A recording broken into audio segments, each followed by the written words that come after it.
Hello दोस्तों, आप लोगों ने माता पार्वती और भगवान शिव के पुत्रों के बारे में तो सुना ही होगा, जिसमें आप लोगों ने गणेश भगवान और कार्तिकेय महाराज के बारे में सुना होगा। लेकिन क्या आप जानते हैं कि इन दोनों के अलावा भी भगवान शिव का एक पुत्र था जो राक्षस प्रजाति से संबंधित था। लेकिन उससे पहले, उस कथा को जानने से पहले, अगर आप चैनल पर नए हैं तो चैनल को लाइक, सब्सक्राइब और शेयर करना मत भूलिएगा और साथ ही बेल आइकन को भी प्रेस कर लीजिएगा। तो ये कथा प्रचलित है वामन पुराण में।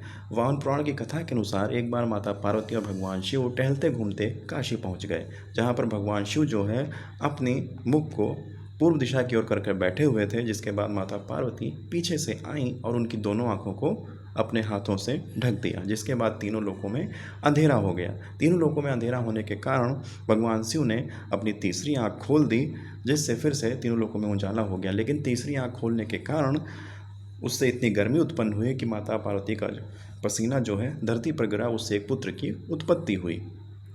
जब माता पार्वती ने भगवान शिव से इस पुत्र की उत्पत्ति के बारे में पूछा तो भगवान शिव ने बताया कि यह हमारा ही पुत्र है, पसीने से उत्पन्न हुआ है और अंधकार में उत्पन्न होने के कारण इसका नाम अंधक है। कुछ समय बाद जब हिरण्याक्ष, राक्षसों का राजा, भगवान शिव के पास पुत्र प्राप्ति की कामना लेकर पहुंचा तो भगवान शिव ने हिरण्याक्ष को अंधक के रूप में पुत्र प्रदान कर दिया।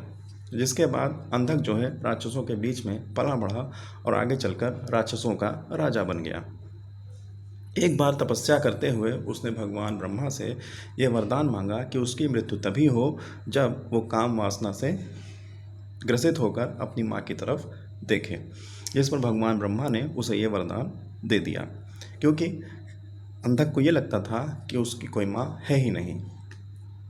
इसके बाद अंधक जो है जब तीनों लोगों को जीत गया, सारे देवताओं को हरा दिया, तो उसके मन में शादी का विचार आया। शादी का विचार आने के बाद उसने ये पता किया कि तीनों लोगों की सबसे खूबसूरत स्त्री कौन है, क्योंकि वो समझता था कि तीनों लोगों का राजा वो है तो उसकी पत्नी जो हो सबसे खूबसूरत हो।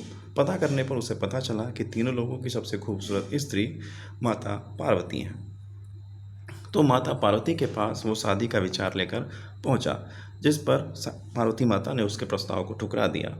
और जब अंधक ने जोर जबरदस्ती की तो माता पार्वती ने भगवान शिव का आवाहन किया, जिसके बाद भगवान शिव प्रकट हुए और अंधक को उसकी उत्पत्ति का राज बताया कि कैसे वो हमारे पसीने से ही उत्पन्न हुआ है।